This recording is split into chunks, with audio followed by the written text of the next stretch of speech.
All right, everyone, how are you? How are you doing?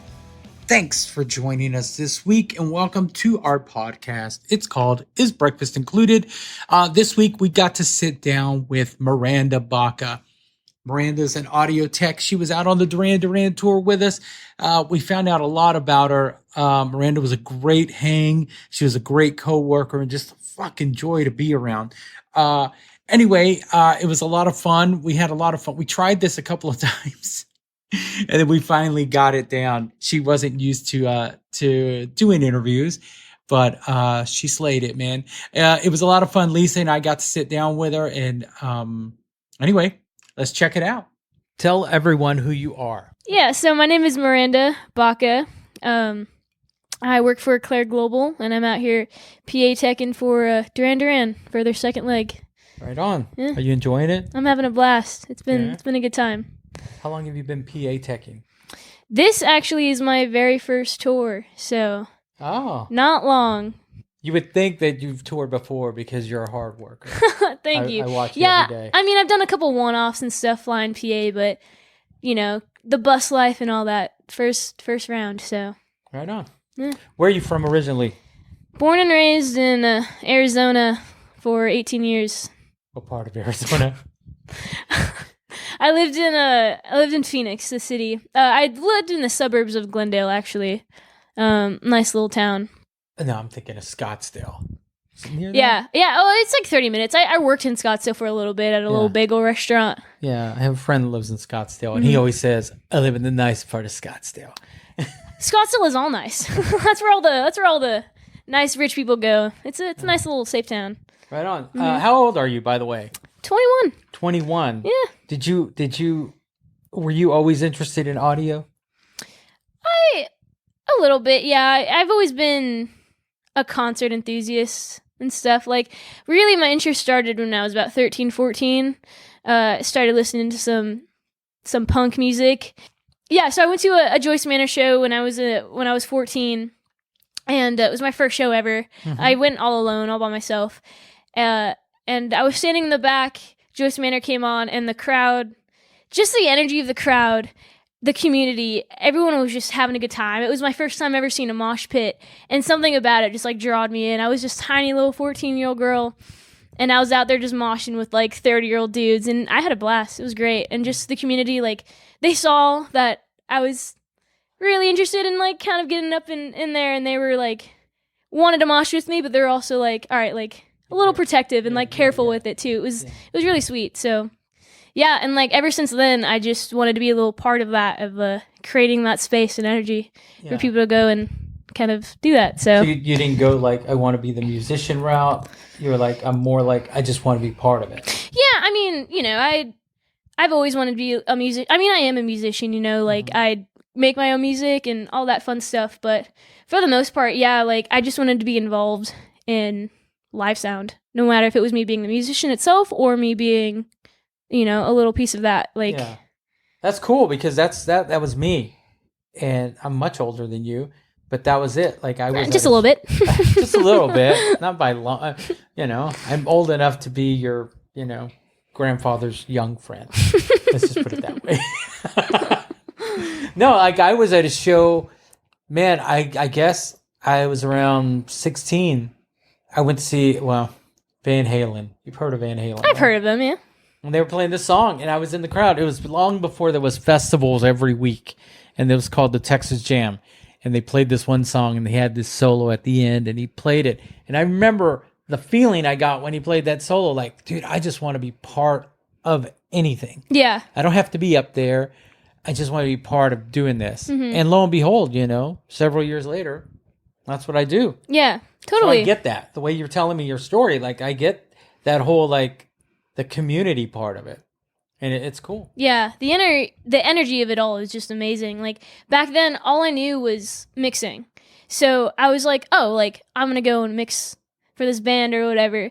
And then the more I got into it, the more I realized there's a lot more to just mixing shows. Like you got all these different text jobs and all this stuff. So once I got more into it, I found a lot more interest in the other side of all that. So yeah. And a lot of cats can't get out of their own way. They're like, no, I'm just gonna mix. Yeah. Or I'm just gonna play. Or Yeah, for sure. They don't. They can't. They can't get off their high horse long enough to go like, yeah, I'll pin a stage or I'll tune a guitar or whatever. Like, it's really all just part of the vibe of live music. Like you said, there's so much stuff going on. So you mix too, huh? Yeah, a little bit. Like, I went to school and I learned all about Pro Tools and Logic and Ableton and all that stuff. But the most I've ever mixed is just for my friends' bands back in Phoenix, little local bands, or just my own music, but nothing too crazy. Right on. We got so ahead of ourselves with the growing up in Phoenix. What was it like? Growing up in Phoenix, it was nice. I mean, I loved it. Like, it was other than it being extremely hot all the time. I kind of grew up everywhere. My family moved around a lot, so I've never lived in a place longer than for a year. So I was constantly just like from one house to an apartment to a condo, like pretty much all throughout elementary and high school. So I got really used to moving around a lot, but it was great. I mean, kind of wherever I moved, it was still within walking distance of my schools and stuff, and like taking like the bus and all that. So it was nice. It's good. So you dig it? I dig it. Yeah. Right. I mean, I would not want to go back. Because, you know, as the years goes on, the hotter it's going to get. And just, I mean, now these days, everyone from LA is moving to these parts of Phoenix, and it's just kind of... Yeah, why is that? Great question. I mean, I really think it's because California is just getting just too expensive. Yeah. But now that all these people are moving there, so is Arizona, or so is Phoenix specifically, so who knows. But honestly, I mean, it is what it is. Yeah. When did you start going to school for, like, audio and stuff? Right after high school. When I was 14, that's when I kind of found the passion for it. So all throughout high school, I was just doing like marching band, jazz band, all that stuff. And I had the opportunity to graduate 6 months early. And I wasn't going to go to college or anything. At first, I was just like, oh, I'm just going to help out at local venues and just make my own music and all that stuff. And I had a lovely counselor who I talked to, and she was just like, hey, like, if you don't want to go to a college and you know that this is what you want to do, like, there is this little trade school not too far away, and you should just like check it out. So graduated in December instead of May, and I just focused on doing trade school. I did that for about a year. And this was all during COVID too, so a lot of it was online, which was a little, kind of sucked a little bit, but, you know, I got through it, and, yeah. So, that was during COVID. A lot of cats your age missed out on a lot of that because of COVID. Yeah. The online shit, you didn't get the actual experience. Yeah, like the first few months was pretty much all online, so I didn't get to do a lot of hands-on. Like, we were learning how to use analog and digital consoles and all that, and like they were trying to teach us signal flow and all that stuff, like just through videos. And back then, it was so difficult to like grasp and comprehend because shoot, like I'm not physically touching the fader, moving the mic all that stuff. But I mean, now like it's all just like second nature to me, but back then it was like pretty hard. I remember just like sitting there being like, I don't understand how I'm ever gonna grasp this. But then as amongst months that moved on, like we ended up getting more time in person and stuff. So really helped out. Yeah, and then you moved to LA. Moved to LA right after I was done with school. The trade school that I went to offered a 3-month internship. So I was originally gonna go to Pennsylvania to intern for Claire. Yeah. But at the time, I was just like, Pennsylvania, like the most random little state ever. So yeah, I'm gonna go to LA where all the big dreams, you know, everyone succeeds. So I work for another little company, Eighth Day Sound. And at the time, I had no idea that Claire bought them. So I got there and interviewed and got my first paycheck. And I looked and it was like Claire Global. And I was like, oh, cool. So I ended up just working for Claire Global anyway, because before I went to school, I did research on live sound companies and stuff, and I've always wanted to work for Claire, but for some reason at the time I didn't want to make the move to Pennsylvania, Yeah. So it was kind of like cool, kind of felt like it was meant to be that I would be working for this company someday. So what was it like getting that first paycheck, like actually doing audio? I felt, honestly, it was like imposter syndrome. Like it felt like really surreal. It was awesome. Like I couldn't believe it, but yeah, it was cool. Right on, man. Yeah. Was it cool, like getting paid to do something like that? You kind of like at 14, you kind of set your mind to do it. We were talking earlier at lunch, and you said something like, "I always try and set myself up to succeed." Like you even had that mentality. Oh yeah, then. yeah. Like I want to be part of it. I don't know what I'm going to do, and then here you are in LA, the city of dreams, right? Of broken dreams, really.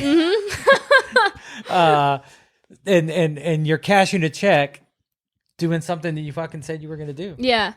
No, it's cool. Like realistically, I never planned to like all this to happen. Like I said, like I originally just wasn't going to school at all, and then Counter was just like, "Hey, you should do this," and I was just like, "All right, like let's try it out." Never planned on moving to Pennsylvania, but here I am, and that's where I currently live, and all that stuff. What's the difference between LA and Pennsylvania? Well, quite a big difference. The whole reason why I'm in Pennsylvania is because I wanted to live the complete opposite than LA. It was just such a big city, and in Lidditz, it's such not a big city. And honestly, like, if I'm gonna go out and go on tour and live this great, crazy, chaotic life, when I'm home, I want to be home to something nice and simple and calm. Yeah. So that was kind of the main factor of why I moved here. To Lidditz. To Lidditz, yeah. Yeah. And you like it. I love it, yeah. And now you work for Claire Global. Now I work for Claire Global, yeah. Doing all this stuff. It's still, I kind of get a little imposter syndrome. And like I've been working for Claire for the last 2.5 years, but I mean, it's still just the beginning. So right on. And this is your first tour.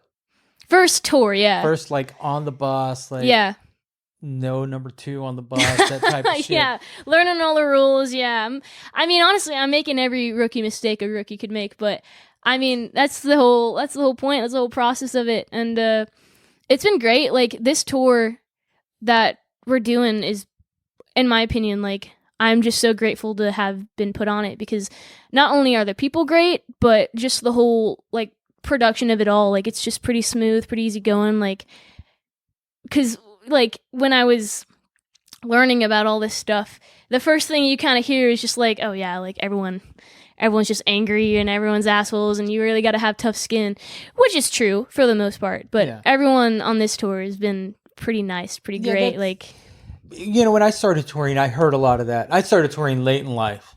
I was 30 when I started touring. So I'd heard all the horror stories, like roadies are mean and they're, but I think you're coming in at a good time because there's a shift in this industry. And I'm not saying it's becoming more sensitive, but it's becoming more aware that, you know, it's now a very technical job, and you have to kind of have your wits about you. But there are still some cats out there that are always angry, that are always screaming. But I think you're coming in at a good time because people really, they treat people better. Yeah. And I wasn't there during the heyday. I really wasn't. I think now's the heyday, like of touring, like because I'm doing it. I don't know. No, yeah, like I think you came in. Like I remember coming in Chula Vista, seeing you, and I go, "Oh, hey, what's your name?" And you're like, "I'm Miranda," and you were just like running back and forth. And then I thought, "All right, that's Miranda." Yeah. And I didn't even know you were on the tour. I thought you were just a local person. But I watch you every day. You have made some rookie mistakes, but what I notice is you never make the same rookie mistake twice. They might be different every day, but you know. So I think that's cool, man. You're a fucking hard worker. Thank you. I I dig appreciate having that. you on stage, right? I know that we joke a lot about, you know. Yeah. Am I taking long enough for you? I'm in your way. No. You're over there waiting in the corner, and I'm just like, sorry, Bernie, it's this kind of day. But yeah, no, it's been a ride. Back to what you're saying though about like the industry changing and stuff. Like, I've talked to a lot of older people who've talked about their days in like the 80s, the 90s, and how touring life was then.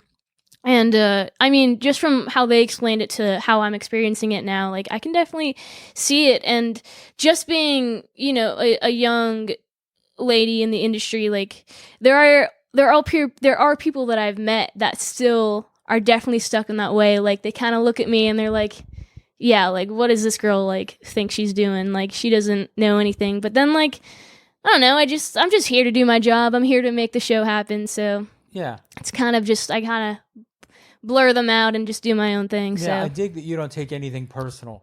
Like never. I mean, yeah, that's like rule one. Like you can't. Yeah, I mean, everyone, especially in this industry, because it's just so intense. Yeah. Sometimes it can be really, really intense, and yeah, you just kind of gotta let other people figure it out. And really, you're there to get your job done and get your part good, so the show can happen. It's no one else's business on what's going on with you. Yeah. So, what's been the what I really like about you is that everywhere we go, you kind of take in. Anytime we have a day off, you take in whatever city, like you take it in, you know. In DC the other day, you went out and got a perm, you know. Like, I don't know if that's what DC's known for, but no, it's definitely, you know, you just go out and you're like, fuck it, I'm just gonna do definitely this. Not. Yeah, I mean, I don't know. I was just walking around trying to find something to do. Saw a salon and I was like, cool, like that's what I'm gonna do. I'm gonna go get a perm. Yeah, it was great. But yeah, Are you enjoying being out here, like just seeing the country? Yeah, definitely. It's been pretty great. Like growing up on the West Coast, I really was just in between Arizona, New Mexico, and California, and I've never been on the East Coast before moving to Pennsylvania. So when I'm out here traveling and seeing all these other parts and states, like what I really like to do is go out and just like go for a hike, or I'll go for a run in like a little area and just like, or I'll sit down and I'll even just people watch and I'll just like, that's the best, right? Yeah, it really is, just seeing all these, like you're never gonna see him again, but like here you are at this moment, and like just kind of imagine like, oh, like how did they get there? How, like what are they doing? Like it's just cool to like get out and like put yourself out there and kind of just be a part of the world. Yeah. What's been your favorite experience on this tour? Oh, what a good question. Finally, a good question. No. What's your favorite experience of this tour? Yeah. I mean, I don't know if they're favorite. They're all my favorite. Like I love when we have a good show. I love that we got to do Red Rocks 2 nights in a row. Yeah. Red Rocks was definitely that was definitely a dream come true. I've always wanted to go, and the fact that I worked it 2 nights, that was amazing. Yeah. One night with a swinging PA, like oh yeah, swinging everything. Yeah. Rain. Oh, yeah, that was awesome. Yeah, so I mean, anytime I tell anyone that'll listen that when I started in this business, the first real venue I did was 930 Club, which is my favorite small venue. Mm-hmm. But the first real big venue I ever did, we jumped on a tour and it was Red Rocks, and I thought, oh wow, it's all gonna be like this, and of course it's not. Mm-mm. So whenever you go back, it's kind of like Stonehenge. Like if you're at Stonehenge, you get this energy. Mm-hmm. Have you been to Stonehenge? Never. Well, you will go. This, being in Canada right now, is my first time ever out of the country. Really? Like, I just got my passport a couple months ago.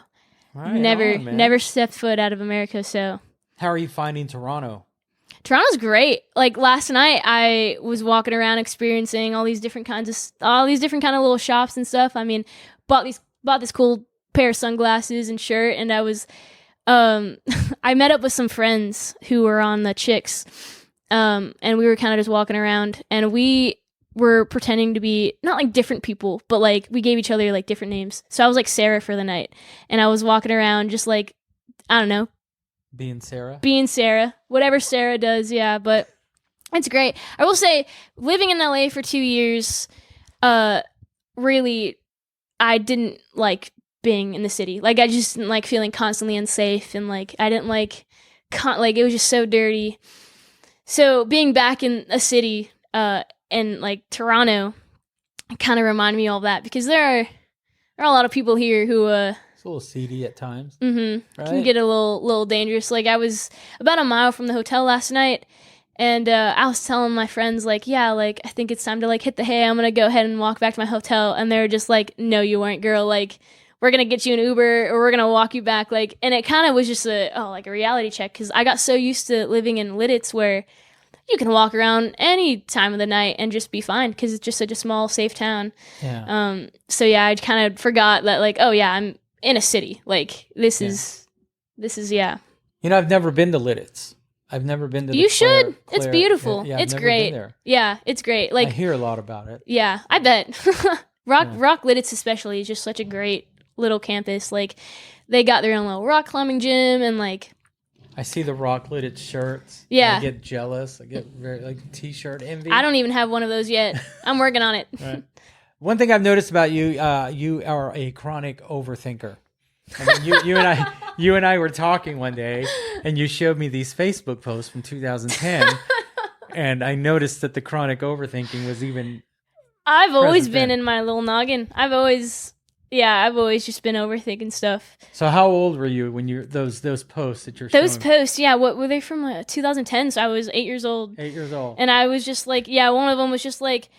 Oh, like, will college be frustrating because I'm only 8 and I'm nervous or whatever? Like, oh, I'm only 8 and third grade's hard or something like that. Like, I remember rereading that when I was in college and I was like, yes, mini Miranda, it is. Like, don't you just focus on your little multiplication right now? Like, you don't want to think about this. But yeah, I don't know, I've always just been so worried about the future. But in reality, like, that was 12 years ago or whatever, like... Yeah. I don't know. It's just, there's just nothing to worry about. Like, yeah, there's things to worry about, but in reality, like, if things are out of your control, I mean, just let them be out of your control. Right. You just got to do your own thing. So, another thing, actually, Lisa and I were talking about this. We were in DC on the anniversary of 9/11, and we realized you weren't around when 9/11 happened. Nope. I was in my mom's. Tell me where you were. In my mom's little belly. No. I was in her belly. Yeah. I mean, did you guys learn about that in school? Like, does it make you think like, because I learned about history shit in school, and I'm like, whatever.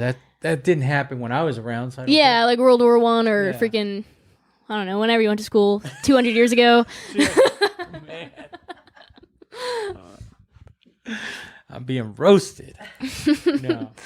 No, yeah, like I remember every year on 9/11, they would sit us down in class and like bring up the PowerPoint and talk about the tragic day. But yeah, like even if I was born, like I was born in that year, but like 2 months later, but even then, like, yeah, I wouldn't remember any of it. But it's funny because, not funny, but like when I talk to people who, you know, remember that day, like everyone knows exactly where they were, what they were doing at that very moment. So yeah, it's crazy, right? Yeah, I remember being in my mom's belly. So, but do you remember? Huh? But do you remember? Totally.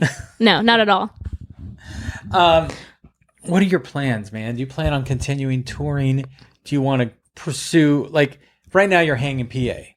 Mm-hmm. What is your goal in this audio industry? I'm going to be completely honest. I don't know. Like, I want to be in this industry as long as I...